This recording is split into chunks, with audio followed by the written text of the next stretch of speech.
حمدا للرحمن الصلاة والسلام على سید خیر الانام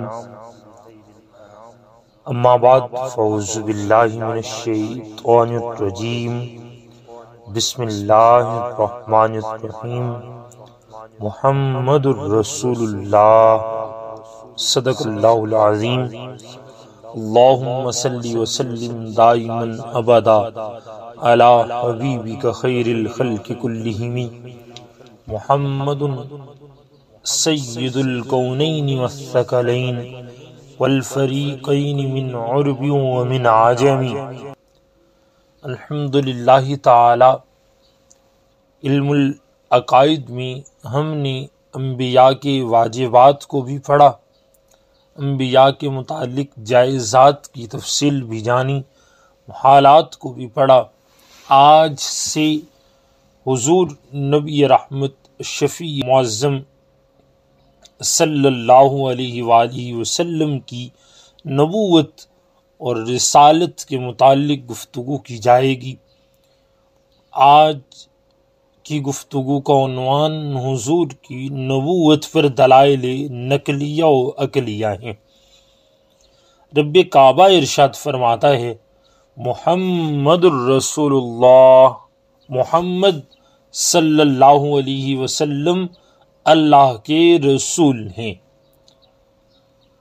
قرآن کریم اس بات کا شاہد عادل ہے کہ نبی رحمت صلی اللہ علیہ وسلم اللہ کے رسول ہیں۔ آپ کی رسالت، آپ کی نبوت عالمگیر ہے، آفاقی ہے۔ اللہ نے تمام بنی نوع انسان کے لیے آپ کو رسول بنا کر کے بھیجا۔ آقا کریم صلی اللہ علیہ وسلم ارشاد فرماتے ہیں فضلت علی الانبیاء بست، مجھے 6 چیزوں میں انبیاء پر فضیلت دی گئی۔ اعطیت جوامع الکلم، مجھے جوامع الکلم عطا کیے گئے۔ جوامع الکلم سے مراد یعنی آقا صلی اللہ علیہ وسلم بات تھوڑی کرتے تھے مگر اس کی معنی آفرینی ساری کائنات کے لیے کافی رہتی۔ حضور علیہ السلام کی بات میں معنویت بے پناہ پائی جاتی تھی۔ وَنُصِرْتُ بِالرُّعْبِ، اور رعب کے ساتھ میری مدد کی گئی۔ آقا کریم صلی اللہ علیہ وآلہ وسلم میدان جنگ میں اترتے، میدان عمل میں، میدان کارزار میں اترتے تو آپ کے مخالفین پر ایسا رعب طاری ہو جاتا کہ وہ اپنے وجود میں کانپنے لگ جایا کرتے تھے۔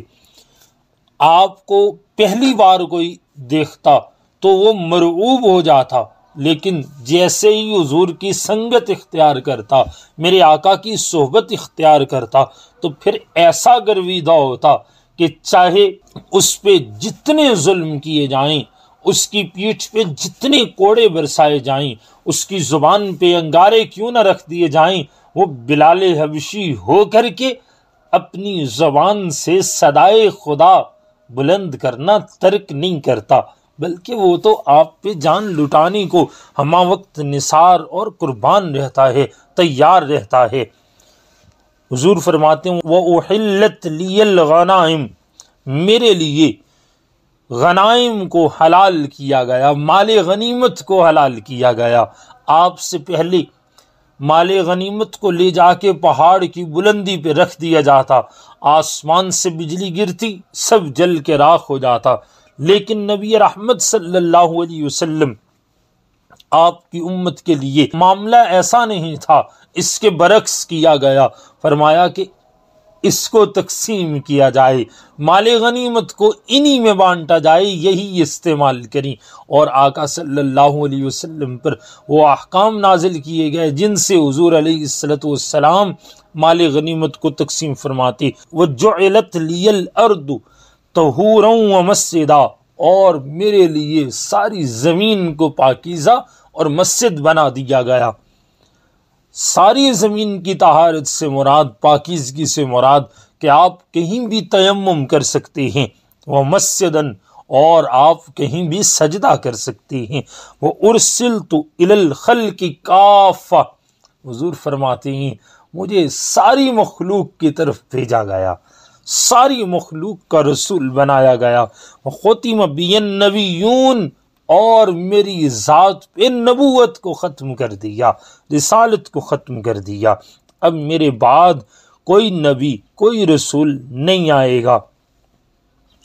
اعلان نبوت سے قبل حضور نبی رحمت صلی اللہ علیہ وسلم کی حیات طیبہ کا مطالعہ کیا جائے تو زندگی کا ایک ایک پہلو اس بات کی بین دلیل ہے کہ آپ اللہ کے رسول بن کر کے آئے ہیں۔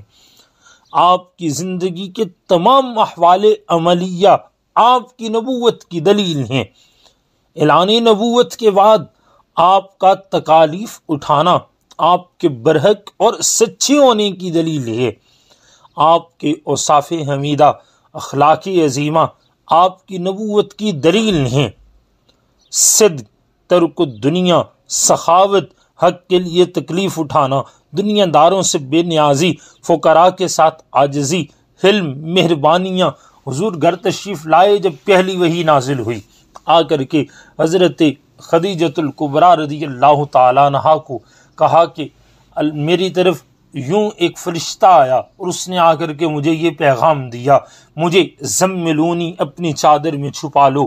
حضرت خدیجۃ الکبریٰ گویا ہوتی ہیں، فرماتی ہیں کہ اے اللہ کے رسول صلی اللہ علیہ وسلم، آپ کی رسالت پر ایمان لاتی ہوں اور یہ جانتی ہوں کہ آپ سچے ہیں، آپ کی طرف آنے والا وہ فرشتہ سچا ہے، کیونکہ آپ تو محتاجوں کے ساتھ بھلائی کرنے والے ہیں، ناداروں کو سینے لگانے والے ہیں، یتیموں سے مہربانی کرنے والے ہیں، شفقت فرمانے والے ہیں۔ آپ کے اخلاق جمیلہ، آپ کے اوصاف جمیلہ اتنے زیادہ ہیں کہ اگر ان کو گننا شروع کیا جائے تو وقت کی ساعتیں وقت کے دوران ہی نہیں ختم ہو سکتے ہیں۔ حضور نبی رحمت صلی اللہ علیہ وسلم کے اوصاف مکمل نہیں ہو سکتے۔ تیرے اوصاف کا ایک باب بھی پورا نہ ہوا، زندگیاں ختم ہوئیں اور قلم ٹوٹ گئے۔ آپ صلی اللہ علیہ وسلم کا قرآن کریم بیان کرنا، مکمل شریعت کو پیش کرنا آپ کی نبوت کی دلیل ہے۔ قرآن کریم کی فصاحت و بلاغت، قرآن کریم میں جو اعجاز ہے یہ آپ کی نبوت کی دلیل ہے۔ قرآن کریم میں جن غائبات کی خبریں دی گئیں وقت کے ساتھ ساتھ وہ سچ ثابت ہوتی رہیں، یا جو اخبار نبی رحمت صلی اللہ علیہ وسلم نے دیں، جو خبریں حضور علیہ السلام نے دیں وہ سچ ثابت ہوئیں۔ خلافت راشدہ کی خبر تھی، نجاشی کی موت کی خبر تھی، یا حضرت عدی بن حاتم کو پاس بٹھا کر کے حضور علیہ السلام خبریں ارشاد فرما رہے تھے، کوئی ایک بات بھی جو حضور علیہ السلام کی زبان عظمت نشان سے نکلی ہو وہ کبھی بھی کذب نہیں ہو سکتی، وہ ہمیشہ سچائی پر مبنی ہوتی ہے۔ اور یہ ساری چیزیں آپ کی نبوت کی دلیل ہیں۔ آپ کا علم، عمل، اخلاق، سیاست، تدبر، ہر شے آپ کی نبوت کی دلیل ہے۔ حضور کے غلام تو مانتے ہی مانتے ہیں، آج ساری دنیا کفر بھی، آج عالم کفر بھی حضور علیہ السلام کے اوصاف کریمانہ کو ماننے پہ مجبور ہو چلا ہے۔ حضور علیہ السلام کو اللہ نے جو معجزات عطا کیے، ایک سے بڑھ کے ایک عظیم معجزہ، کبھی معجزہ قرآن دیا جاتا ہے، کبھی معجزہ معراج، کبھی حضور اپنے بستر پہ تشریف فرما اپنے بچپنے میں، یہ تو بچپنا ہے، ماں نے باندھ کے کپڑے میں سلایا ہے، حضور انگلیاں ہلاتے ہیں، آسمان پہ چمکتا ہوا چاند گھومنے لگ جاتا ہے، کبھی کفار مکہ مطالبہ کرتے ہیں تو حضور اشارہ کرتے ہیں اور چاند دو ٹکڑے ہو جاتا ہے، حضور سفر کرتے ہیں، راستے کے درخت، پتھر یہ میرے آقا کو سجدہ کرنے لگ جاتی ہیں، کبھی ابو جہل کے ہاتھوں میں موجود کنکریاں بول اٹھتی ہیں کہ اشہد ان لا الہ الا اللہ واشہد ان محمدًا عبدہ ورسولہ۔ تو حضور علیہ السلام کی رسالت کی گواہی دینے کے لیے اللہ نے جو معجزات عطا کیے وہ ایک سے بڑھ کے ایک عظیم معجزہ ہے۔ یہ تمام چیزیں شاہد ہیں کہ محمد الرسول اللہ، محمد الرسول اللہ، محمد اللہ کے رسول ہیں، محمد اللہ کے رسول ہیں، محمد اللہ کے رسول ہیں۔ بس ہمارا عقیدہ یہی ہے، ہمارا ایمان یہی ہے۔ بعد از خدا بزرگ توئی قصہ مختصر، اللہ رب العزت ہم سب کو دامن محمدی سے، دامن مصطفی سے یوں جوڑے رکھے کہ بمصطفیٰ برساں خیش راہ کے دین ہماں اوست۔ بس ہمارا تو سارے کا سارا دین ذات مصطفیٰ صلی اللہ علیہ وآلہ وسلم ہے۔ آخر دعوانا ان الحمد للہ رب العالمین۔